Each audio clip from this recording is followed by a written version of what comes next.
गीता अमृतम में आप सभी का स्वागत है। तो हम आ गए हैं भगवत गीता अध्याय 17 श्लोक क्रमांक 14। और पिछले 3 श्लोकों में भगवान ने हमको यज्ञ के बारे में बताया कि कैसे यज्ञ सात्विक, राजसिक और तामसिक होते हैं। और इस श्लोक से भगवान हमको तपस्या के बारे में बताएंगे कि कैसे तपस्या 3 प्रकार की होती है, कि शरीर की तपस्या, मन की तपस्या और वाचा की तपस्या। और बाद में भगवान की कैसे ये सात्विक, राजसिक और तामसिक विभागों में बंट जाती है, इसके बारे में बताएंगे। इस श्लोक में भगवान हमको शरीर के तप के बारे में बताएंगे। शरीर ये सबसे महत्वपूर्ण है। क्यों? क्योंकि जो हमारा जो अस्तित्व है, उसका जो मूल है, आधार है, वो ये शरीर है। क्योंकि ये शरीर है, इसलिए हम कार्य कर रहे हैं। अब शरीर में आत्मा है, पर ये भौतिक जगत से भिन्न है। अब भौतिक जगत के अनुरूप क्या है? ये हमारा शरीर है। अभी भौतिक जगत में अगर रहना है तो हमको इस शरीर से रहना है, नहीं तो क्या है, वो बोलचाल की भाषा में जैसे बोलते हैं ना कि भूत प्रेत पिशाच आत्माएं, वो हम कहलाएंगे। तो इस भौतिक जगत में रहने का आधार क्या है? ये शरीर है। और इस शरीर को शुद्ध करना है तो शरीर के लिए तप है। तो भगवत गीता अध्याय 17 श्लोक क्रमांक 14 भगवान कृष्ण कहते हैं, देव द्विज गुरु प्राज्ञ पूजनम शोचम आर्जवम ब्रह्मचर्यम अहिंसा च शारीरम तप उच्यते। भगवान कृष्ण कहते हैं, परमेश्वर, ब्राह्मणों, गुरु, माता पिता जैसे गुरुजनों की पूजा करना तथा पवित्रता, सरलता, ब्रह्मचार्य और अहिंसा ही शारीरिक तपस्या है। देखिए, हम देखते हैं कि शरीर है, अब छोटे से छोटा भी हो सकता है और बड़े से बड़ा भी हो सकता है। अब बड़े बड़े पेड़ होते हैं, जैसे उनके सामने 6-7 फीट का हट्टा कट्टा मानव शरीर, ये कैसा लगेगा? ये बहुत छोटा लगेगा। तो जब भी अस्तित्व की बात आती है तो सबसे पहले शरीर है। और शरीर के लिए सबसे महत्वपूर्ण क्या है? भगवान कृष्ण कहते हैं, विनम्रता। देव द्विज गुरु प्राज्ञ पूजनम, यानी कि अपने से बड़ों को आदर देना, सम्मान देना, यथाशक्ति उनकी इच्छाओं की पूर्ति करना। चाहे कोई अनबन भी हो जाए उनसे, लेकिन उसका उल्टा जवाब ना देना।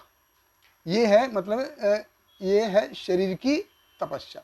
अब भगवत गीता के दूसरे अध्याय में जैसे भगवान अर्जुन को कहते कि हे अर्जुन, तुम आर्य के समान जियो, आर्य के समान तुम वर्ताव करो। तुम अपने आप को आत्मा के रूप में तुमको देखना चाहिए, अपने कर्तव्य पालन से नीचे मत आओ। और अर्जुन भगवान को क्या कहते हैं? अर्जुन कहते हैं कि गुरुन हत्वा ही महानुभावान श्रेय भोक्तुम भेक्षाम अपि इह लोके हत्वा अर्थ कामान तु गुरुन ही एव भुज्य भोगन रुधिन प्रदिग्धान। कि अरे, ये तो मेरे पूजनीय गुरु हैं, अब इनको मार करके अगर धरती का साम्राज्य में लूँगा तो इसका क्या फायदा है? तो अपने से बड़ों का आदर करना। फिर भगवान कृष्ण कहते हैं कि देव अर्थात परमेश्वर और देवतागण, जो देवतागण हैं ये भगवान के रिप्रेजेंटेटिव है, जो हमारी निजी जिंदगी की जो ज़रूरतें हैं उनको पूरा करते हैं, तो उनका सम्मान। द्विज यानी कि जिन्होंने शास्त्रों का अध्ययन किया है, वो है द्विज।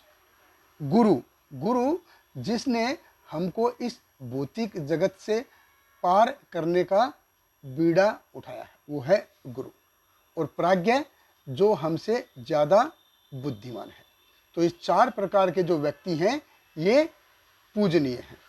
फिर भगवान कृष्ण कहते हैं, शोचम आर्जवम। शोचम यानी कि शरीर की सफाई, स्वच्छता, क्लीनिनेस। और आर्जवम ये है सरलता, यानी कि सिंपल तरीके से रहना। हम देखते जैसे रतन टाटा थे, वो भारत के जो सबसे बड़े जो बिजनेस समूह हैं उनके वो मालिक थे, और वो बड़े सिंपल तरीके से रहते थे। आज से 20 साल पहले भी वो अपने 20 साल पुरानी गाड़ी में ही वो घूमते थे, होंडा सिटी गाड़ी में घूमते थे, और एक 2 BHK फ्लैट था, उसी में वो रहते थे। मतलब वो क्या था ना कि सिंपल लिविंग हाई थिंकिंग, सादा जीवन उच्च विचार। लेकिन आजकल क्या है कि लोग simply living and hardly thinking, बस लोग जी रहे हैं और सोचते विचारते वो कुछ नहीं है। फिर भगवान कृष्ण कहते हैं ब्रह्मचर्य, ये सिंपल सिटी जब तक नहीं आ सकती जब तक हम भोग विलास की इच्छा को त्याग नहीं करते। अब मैं भोग विलास भी करूँगा और सिंपल तरीके भी से भी रहूँगा, ये ऐसा होता नहीं है। इसीलिए ब्रह्मचर्य, तो ब्रह्मचर्य यानी कि भगवान के अस्तित्व को अपने अंदर खोजने की राह के ऊपर चलना। ब्रह्म आचरति इति ब्रह्मचारी, और वो कोई गृहस्थ भी हो सकता है, वो कोई भी हो सकता है। अब गृहस्थ है वो अपने परिवार का पेट पालन करता है और साथ में हृदय से भगवान को पुकार भी रहा है। फिर भगवान कृष्ण कहते हैं कि अहिंसा, अहिंसा अर्थात दूसरों को शारीरिक, मानसिक और वाचा के रूप में कष्ट न देना। ये सारे के सारे क्या हैं, ये शरीर के तप कहे जाते हैं। हम देखते हैं कि जैसे छोटे छोटे कीटाणु होते हैं, रास्ते हम चलते, छोटे छोटे कीड़े होते हैं, तो बहुत ही ध्यान से देखना पड़ता है। असली भगवत गीता हमको यही समझाती है कि जहाँ भी रहें हमें अपने को शुद्ध करने का प्रयास करना चाहिए। बहुत बहुत धन्यवाद। हरे कृष्ण, श्रील प्रभुपाद की जय। हरे कृष्णा कृष्ण कृष्ण हरे हरे, हरे रामा राम राम हरे हरे।